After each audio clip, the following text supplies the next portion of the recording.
তো আজ আমরা আলোচনা করব রৈখিক ভরবেগের সংরক্ষণ সূত্র, law of conservation of linear momentum. তৃতীয় গতিসূত্র থেকে রৈখিক ভরবেগের সংরক্ষণ সূত্র প্রমাণ করব আমরা।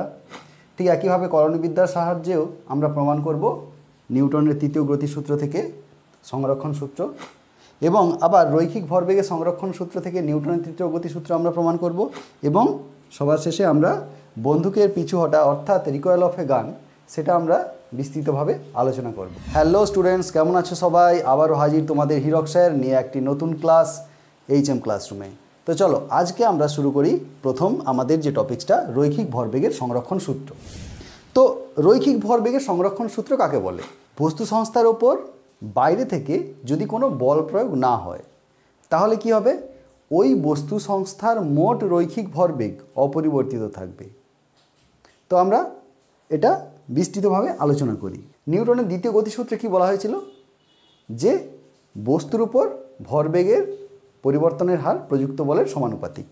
তো যদি এই ভরবেগ যদি পি হয়, ওকে, পি যদি হয় এবং প্রযুক্ত বল যদি এফ হয়, তাই তো, তাহলে আমরা লিখতে পারি F varies as dp by dt, ওকে।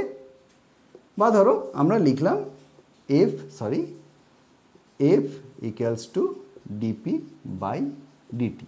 এখন যদি প্রযুক্ত বল না দেওয়া হয়, অর্থাৎ প্রযুক্ত বল যদি জিরো থাকে, তাহলে এক্ষেত্রে কি হবে?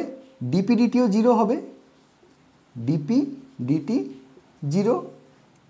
সুতরাং এক্ষেত্রে দেখো পি হচ্ছে ধ্রুবক, অর্থাৎ বাইরে থেকে যদি বল প্রয়োগ না হয় তাহলে কি হচ্ছে? পি ধ্রুবক, অর্থাৎ ভরবেগ কিন্তু অপরিবর্তিত থাকছে। ধরা যাক আমরা দুটি বস্তু নিলাম, M1 ভরের বস্তু এবং M2 ভরের বস্তু, যার ভর M1 এবং M2 ভরের বস্তু।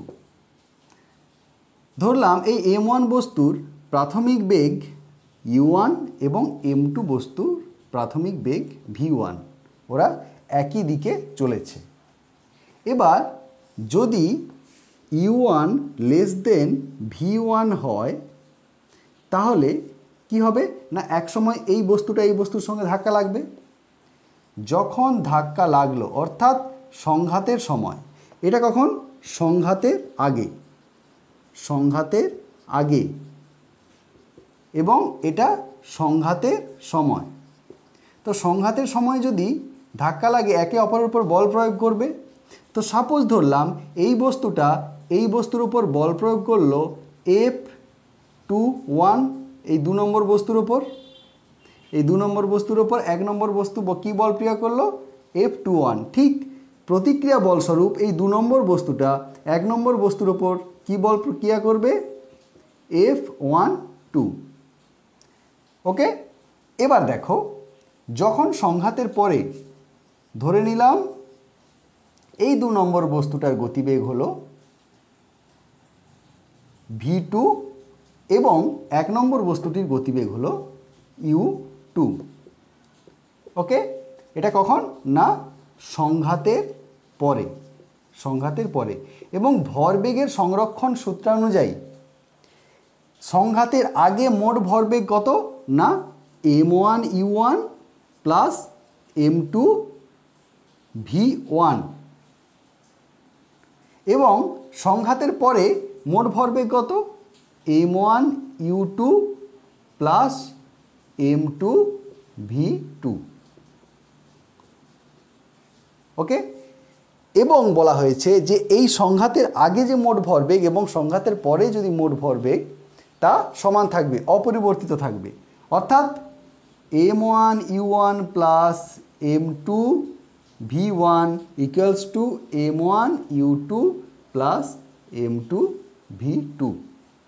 আর যদি আমরা এইটাকে ধরে নিই U1 এবং এটাকে যদি U2 ধরি, ওকে, এবং এটাকে যদি V1 V2 ধরি, তাহলে লেখা যাবে দেখো M1 U1 plus M2 U2 equals to M1 V1 equals to M plus M2 V2।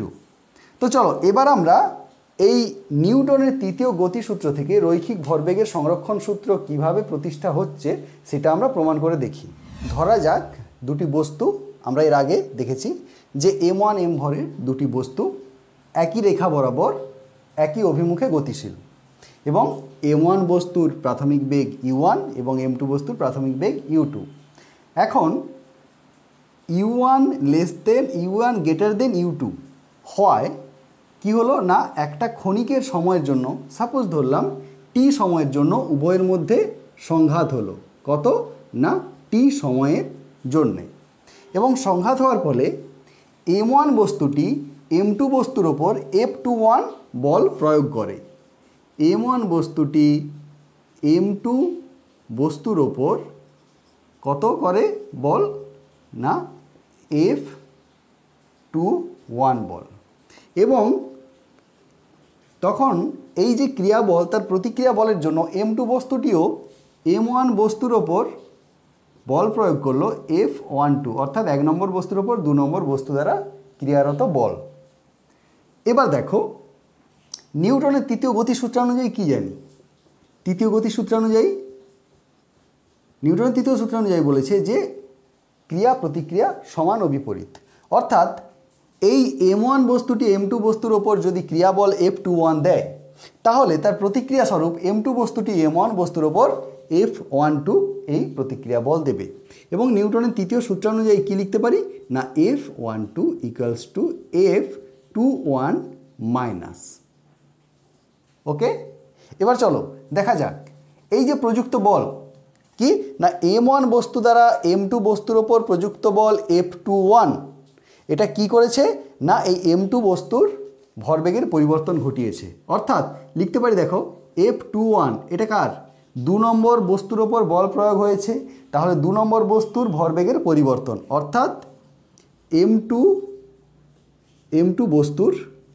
ভরের বস্তুর ভরবেগের পরিবর্তনের হার, তাই তো, ভরবেগের পরিবর্তনের হার, কারণ প্রযুক্ত বল ভরবেগের পরিবর্তনের হারের সমানুপাতিক। তাহলে এখান থেকে লিখতে পারি F21 ইকুয়ালস টু m2 ভরের বস্তুর ভরবেগের পরিবর্তনের হার। m2 ভরের বস্তুর ভরবেগের পরিবর্তন কত হবে m2 v2 minus m2 u2, m2 v2 minus m2 u2 by t। Okay, এবার দেখো সিমিলারলি F12 কার না m1 ভরের বস্তুর ভরবেগের পরিবর্তন, m1 এর ভরবেগের পরিবর্তনের হার। তো চলো এখানে কি লেখা যাবে না m1 v1 minus m1 u1 by t।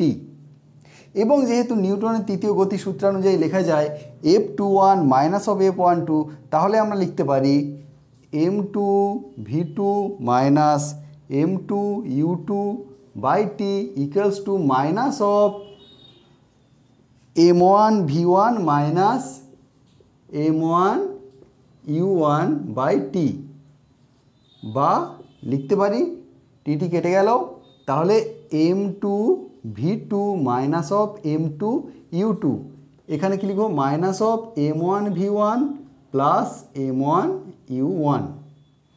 এক্ষেত্রে দেখো অর আমরা যদি m2 v2 এইটাকে এদিকে নিয়ে চলে আসি প্লাস m1 v1 এবং m1 u1 আমরা যদি এইটাকে এই ডান দিকে নিয়ে যাই তাহলে প্লাস m2 u2, অর্থাৎ কি লেখা যায় দেখো m1 u1 plus m2 u2 equals to দেখো m1 v1 plus m2 v2, m1 v1 plus m2 v2। তো চলো এটা কি না রৈখিক ভরবেগের সংরক্ষণ নিয়ম। তাহলে দেখো আমরা কি এখানে অ্যাপ্লাই করেছি না নিউটনের তৃতীয় গতিসূত্র। নিউটনের তৃতীয় গতিসূত্র থেকে রৈখিক ভরবেগের সংরক্ষণ সূত্র আমরা প্রমাণ করতে পারলাম। তো চলো আমরা এই একই প্রমাণ এবার কলনবিদ্যার সাহায্যে প্রমাণ করি। ধরা যাক সেই দুটো বস্তু নিলাম আমরা m1 এবং m2। m1 বস্তুর ভরবেগ p1 এবং m2 বস্তু দ্বারা ওই m1 বস্তুর ওপর প্রযুক্ত বল কি হবে না F12, 1 নম্বর বস্তুর ওপর 2 নম্বর বস্তু দ্বারা প্রযুক্ত বল।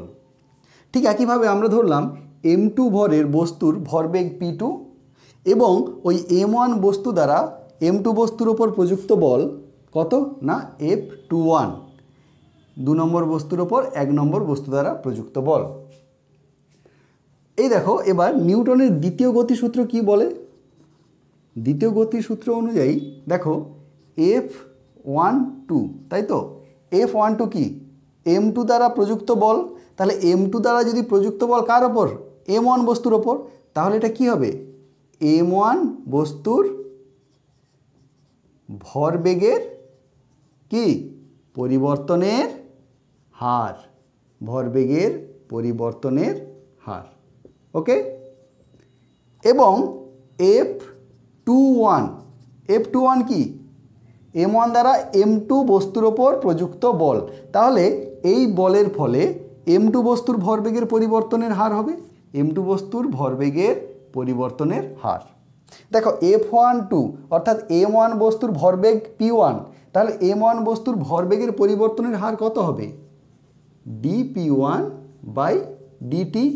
যদি আমি একটা অতি ক্ষুদ্র সময় dt ধরি, তাহলে সেই dt সময়ের অবকাশে m1 বস্তুর ভরবেগের পরিবর্তনের হার যদি dp1/dt হয়, তাহলে F21 অর্থাৎ m2 বস্তুর ভরবেগের পরিবর্তনের হার কত হবে dp2/dt। দেখো নিউটনের গতিসূত্র অনুযায়ী কিন্তু থার্ড ল কি বলেছে, থার্ড ল অনুযায়ী কিন্তু এই দুটি বল কিন্তু সমান ও বিপরীতমুখী, অর্থাৎ F12 - F21, বা আমরা লিখতে পারি কি F12 কি dp1/dt -dp2/dt,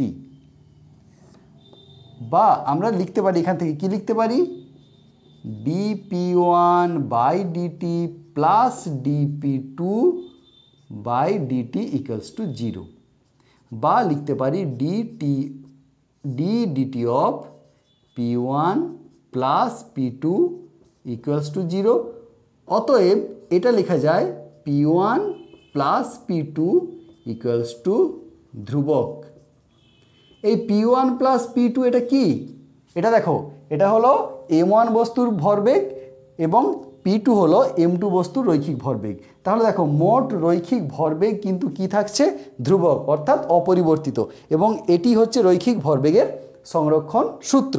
তাহলে এটা আমরা কোথা থেকে পেলাম না নিউটনের তৃতীয় গতিসূত্র অ্যাপ্লাই করে আমরা পেলাম রৈখিক ভরবেগের সংরক্ষণ সূত্র। কিসের সাহায্যে? কলনবিদ্যার সাহায্যে। এইবার দেখো আমরা এই রৈখিক ভরবেগের সংরক্ষণ সূত্র থেকে নিউটনের তৃতীয় গতিসূত্র কিভাবে আসছে সেটাও আমরা একটু দেখে নিই। তো দুটি বস্তু m1 m2 আমরা আগে আলোচনা করেছি যে যদি একই রেখা বরাবর একই অভিমুখে গতিশীল হয় u1 এবং u2 বেগে এবং সংঘাতের পরে যদি ওদের বেগ v1 v2 হয়, তাহলে রৈখিক ভরবেগের সংরক্ষণ সূত্র অনুযায়ী কি লেখা যায়? সংরক্ষণ সূত্রানুযায়ী যে আগের সংঘাতের আগের মোট ভরবেগ এবং সংঘাতের পরের মোট ভরবেগ সমান। সংঘাতের আগের মোট ভরবেগ কত? m1 u1 plus m2 u2। এটা কার সঙ্গে সমান হবে? সংঘাতের পরে যা মোট ভরবেগ, অর্থাৎ m1 v1 plus m2 v2। এখন দেখো আমরা যদি একে লিখি, সাজিয়ে লিখি, অর্থাৎ m1 v1 plus m2 v2 অর্থাৎ m2 v2 minus of m2 u2, এটা এদিকে নিয়ে গেলাম, এবং এটা যদি এদিকে নিয়ে আসি কি হবে m1 u1 minus m1 v1, বা আমরা আরও লিখতে পারি m2 v2 minus of m2 u2 minus m1 v1 minus of m1 u1। Okay, और আমরা আরও লিখতে পারি m2 v2 minus m2 u2 by t equals to minus of m1 v1 minus m1 u1 by T. Okay, তাহলে এটা কি দেখতে পাচ্ছি না এই m2 বস্তুর ভরবেগের পরিবর্তন তার হার এবং এটা m1 বস্তুর ভরবেগের পরিবর্তন তার হার, অর্থাৎ লিখতে পারি m2 বস্তুর ভর বেগের পরিবর্তনের কি পরিবর্তনের হার ইকুয়ালস টু কি লিখতে পারি মাইনাস অফ m1 বস্তুর ভর বেগের পরিবর্তনের হার। ওকে, তাহলে দেখো এই m2 বস্তুর ভরবেগের পরিবর্তন কিভাবে হবে? যদি m2 বস্তুর ওপর প্রযুক্ত বল হয় নিউটনের দ্বিতীয় সূত্রানুযায়ী, যদি প্রযুক্ত বল হয় তবেই m2 বস্তুর ভরবেগের পরিবর্তনের হার ঘটবে বা m2 বস্তুর ভরবেগের পরিবর্তন ঘটবে।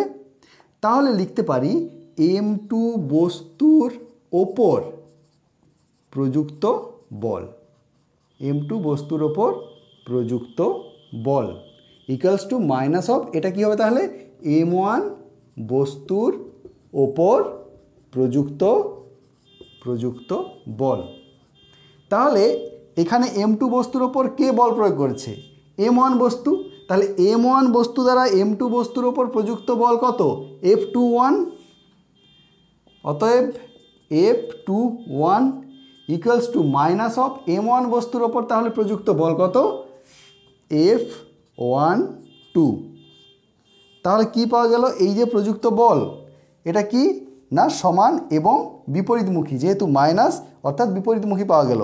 এটি হলো নিউটনের কি? এটি হলো নিউটনের তৃতীয় গতিসূত্র, থার্ড ল অফ মোশন। তাহলে আমরা কি প্রমাণ করলাম? যে দেখো রৈখিক ভরবেগের সংরক্ষণ সূত্র থেকে কিন্তু আমরা নিউটনের তৃতীয় গতিসূত্র প্রমাণ করলাম। তো বন্দুক বা কামান থেকে যখন গুলি ছোড়া হয় তখন এই বন্দুক বা কামানের যে পিছিয়ে আসা এটি কিন্তু রৈখিক ভরবেগের সংরক্ষণ সূত্রের একটা অতি পরিচিত উদাহরণ। দেখো যখন গুলি করা হয় তখন একটা সংঘাতের সৃষ্টি হয়, সংঘাত বা কি একটা স্ফুলিঙ্গের সৃষ্টি হয়। এই সংঘাতের ফলে কি হয়? একটা ঘাত বলের উদ্ভব হয়। এই ঘাত বলের প্রভাবেই কিন্তু বন্দুক বা কামান পিছিয়ে আসে। তো কিভাবে? সাপোজ ধরলাম আমরা একটা বন্দুক নিলাম যার ভর m এবং বন্দুকের ভেতরে যে বুলেটটি আছে বা যে গুলিটি আছে তার ভর স্মল m। যখন গুলি করা হয়নি তার পূর্বে সমগ্র সংস্থাটির বেগ 0। তাহলে বেগ যদি 0 হয় সংঘর্ষের আগে অর্থাৎ গুলি করার আগে মোট ভরবেগ কত? না আগে মোট ভরবেগ 0, কারণ আগে মোট ভরবেগ সমান m into 0 plus small m into 0 অর্থাৎ 0। এখন গুলি করার পর কি যদি এই বুলেটটি ভি বেগে স্মল ভি বেগে সামনের দিকে এগিয়ে যায় তাহলে কি হয় না ক্রিয়া প্রতিক্রিয়া সূত্রানুযায়ী বন্দুকটির ওপর এই বুলেটটি বা এই গুলিটি একটি পেছন দিকে প্রতিক্রিয়া বল দেয় এবং সেটা যদি m ভরের এই বন্দুকের ওপর ভি বেগ অর্থাৎ ভি গতিবেগ হয় সেক্ষেত্রে মোট ভরবেগ কত? m into V plus small m into small V. এখন রৈখিক ভরবেগের সংরক্ষণ সূত্র অনুযায়ী সংরক্ষণ সূত্রানুযায়ী কি লিখতে পারি না M V plus small v equals to 0। অর্থাৎ কি বুলেটটি গুলি করার আগে মোট ভরবেগ এবং গুলি করার পরে মোট ভরবেগ, বা এক্ষেত্রে আমরা লিখতে পারি দেখো M V equals to minus of M V, অতএব V equals to minus of M by M into V. এই যে ক্যাপিটাল ভি বা এই যে ভি এটাকে বলা হয় বন্দুকের প্রতিক্ষেপ বেগ। ওকে, একে প্রতিক্ষেপ বেগ বলা হয়। এবং দেখো এই যে নেগেটিভ সাইন, এই নেগেটিভ সাইন কি ডিনোটস করে? এই নেগেটিভ সাইন ডিরেক্ট করে যে এই ভি স্মল ভি এবং ক্যাপিটাল ভি দুটো বিপরীত, অর্থাৎ গুলি যেদিকে নিক্ষিপ্ত হবে বন্দুকটি তার বিপরীত দিকে প্রতিক্ষিপ্ত হবে। তো আজকের ক্লাসটা কেমন হলো তোমরা জানিও, ভালো লাগলে লাইক করো, বন্ধুদের সঙ্গে শেয়ার করো, যারা চ্যানেলে নতুন আছো সাবস্ক্রাইব করো। ফিরে আসছি পরবর্তী ভিডিও নিয়ে। সবাই সুস্থ থেকো, ভালো থেকো।